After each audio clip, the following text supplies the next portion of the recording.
Au nom du Père et du Fils et du Saint-Esprit, ainsi soit-il. Je vais faire aujourd'hui un petit entretien sur la paix. Notre Seigneur nous dit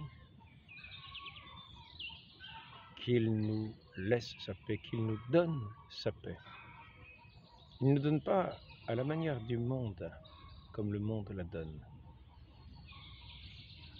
La paix de notre Seigneur est la paix véritable.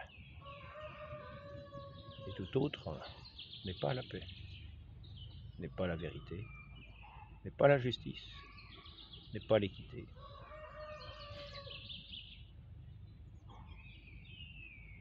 Toute autre paix pourrait se nommer plutôt tranquillité, mais pas la tranquillité de l'âme.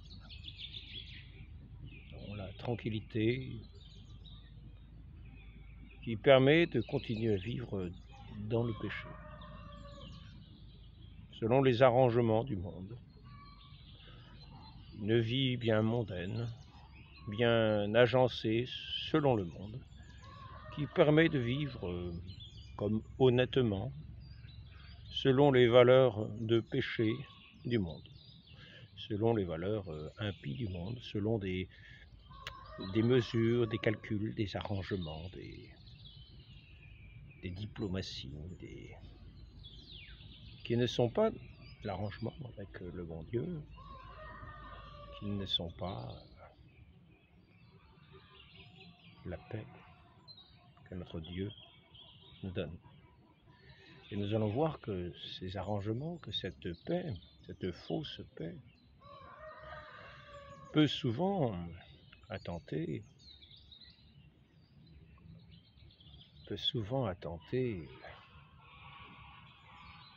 aux choses les plus saintes et aux plus sacrées, sans en être troublé outre mesure. Nous en voyons l'exemple en politique quotidiennement. Un ordre établi, des sociétés établies, instituant le péché en loi et permettant en toute impunité, par des droits octroyés, de continuer une vie de péché qui offense non seulement en Dieu, dans une désobéissance entière à Dieu, mais qui est aussi un crime contre l'humanité. Et une vie qui nous offense nous-mêmes. Le premier ennemi que nous avons, c'est nous-mêmes. Et le second, ce sont tous ceux qui nous accordent de vivre à la manière de notre pire ennemi, c'est-à-dire de nous-mêmes, en nous accordant le droit de vivre contre cette paix véritable que seul Dieu nous accorde quand nous sommes en accord avec lui.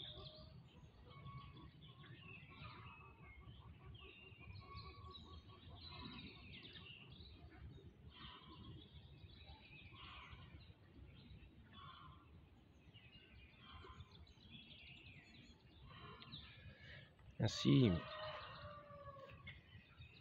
notre Seigneur ne nous recommande pas cette paix du monde, cet arrangement avec le monde, qui est une inimitié à notre Dieu, qui est une injure à notre Dieu, qui est une offense aux hommes et à nous-mêmes. Ce n'est pas la paix qu'il nous recommande, non. Il nous recommande au contraire d'être ferme dans la foi, de tenir solide comme un roc dans la foi au milieu du monde. Il recommande de savoir persévérer dans cette paix,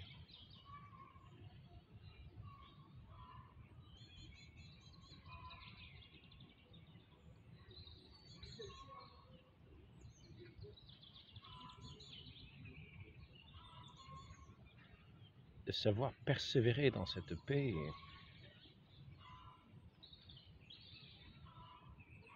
véritable.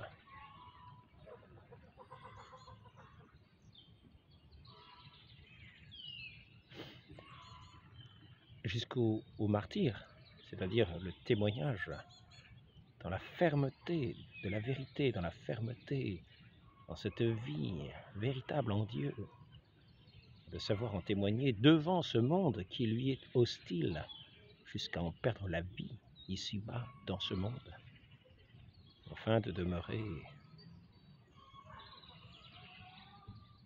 dans la vie véritable, ici-bas, obtenant cette palme de la victoire face à ce monde qui est déchaîné, qui s'est installé dans une paix apparente, mais qui est une guerre permanente contre Dieu et contre les témoins de Dieu.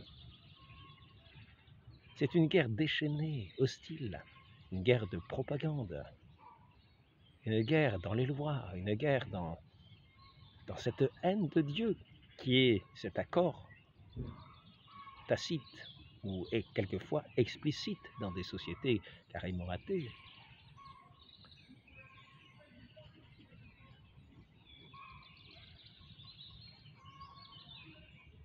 Ainsi, notre Dieu nous demande de demeurer dans la fermeté, dans la foi, dans le mépris de nous-mêmes, jusqu'à haïr notre propre âme, notre propre vie ici-bas, pour l'amour de lui. Et c'est à ceci, c'est à lui que nous devons être fidèles pour demeurer dans cette vraie paix et offrir cette vraie paix au monde, non pas au monde mondain, mais tous les artisans de paix de ce monde, qu'ils puissent entrer eux aussi dans cette paix par le témoignage d'une vie selon Dieu,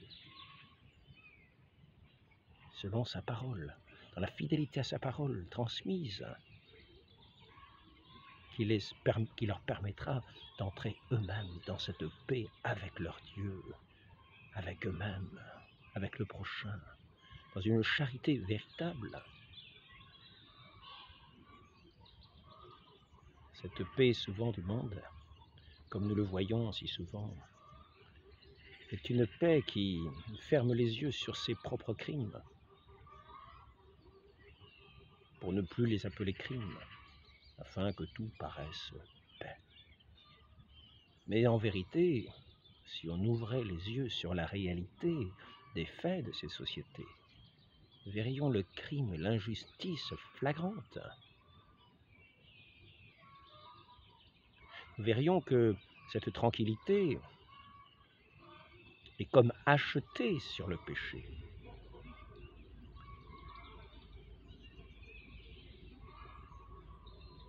Nous verrions que cette paix est comme achetée. Nous achetons notre tranquillité au mépris de la vie véritable, au mépris de ce don de Dieu véritable, au mépris de cet amour de Dieu véritable. Et nous préférons l'arrangement avec le monde, dans le mépris de la vérité.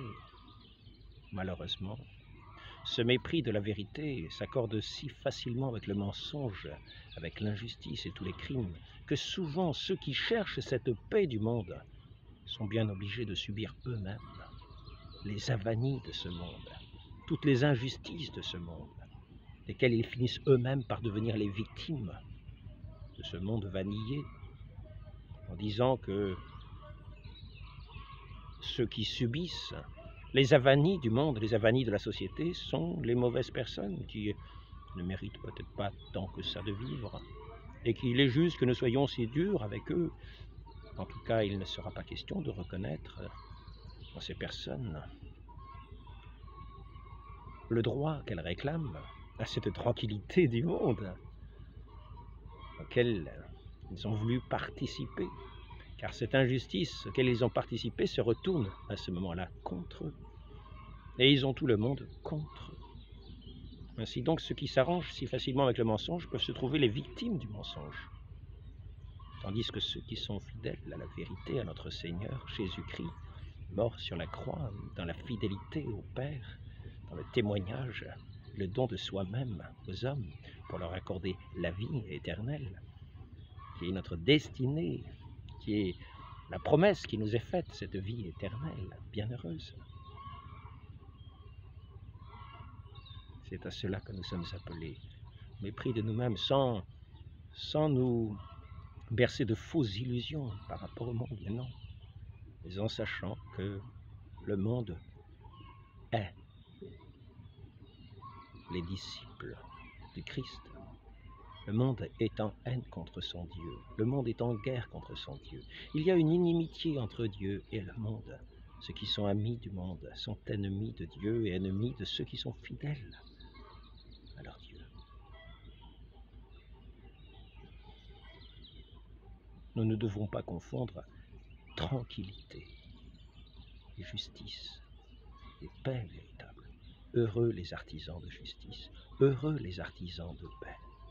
Mais de cette paix que Dieu donne, non pas de cette tranquillité qui s'installe dans un péché qui côtoie tous les jours et le mensonge et l'injustice. Demandons cette grâce à notre Dieu de demeurer dans cette paix véritable que notre Dieu seul nous donne quand nous écoutons sa parole, quand nous l'écoutons lui-même, dans ce corps de cette paix qu'il a voulu instaurer ici-bas, qui s'appelle l'Église, qui est cette paix en soi-même, cette paix avec Dieu, cette paix avec soi, cette paix avec ses frères, dans cette communion fraternelle, dans cette communion divine. Ce corps de l'Église doit être le corps de la paix, et il est véritablement le corps de la paix. Que son règne, que le règne de notre Père Céleste vienne d'ici-bas, et que nous sachions lutter, combattre pour la justice, que nous sachions donner nos vies, que nous sachions, jusqu'au mépris de nos vies, œuvrer à ce royaume du Père Céleste, ce royaume véritable d'amour. Et en dehors de ce royaume, en dehors de cet amour, quels que soient les appâts, quels que soient les attraits, quels que soient les compromis, c'est le monde du chaos et de la haine organisée. Demeurons fidèles, fermes, sachons combattre et mourir plutôt sur un champ d'honneur à notre Dieu, le champ d'honneur. Comme il était dit avant, les champs de bataille étaient des champs d'honneur parce qu'on y combattait pour la justice. Qu'il en soit ainsi dans nos vies, que nos vies soient des champs de bataille d'honneur et non pas de déshonneur à Dieu. Demandons cette grâce à la très sainte Vierge Marie, qui écrase sous ses pieds la tête du serpent et qui nous invite, nous, comme ses enfants, à en faire autant. Ainsi soit-il. Au nom du Père, et du Fils et du Saint-Esprit, ainsi soit-il.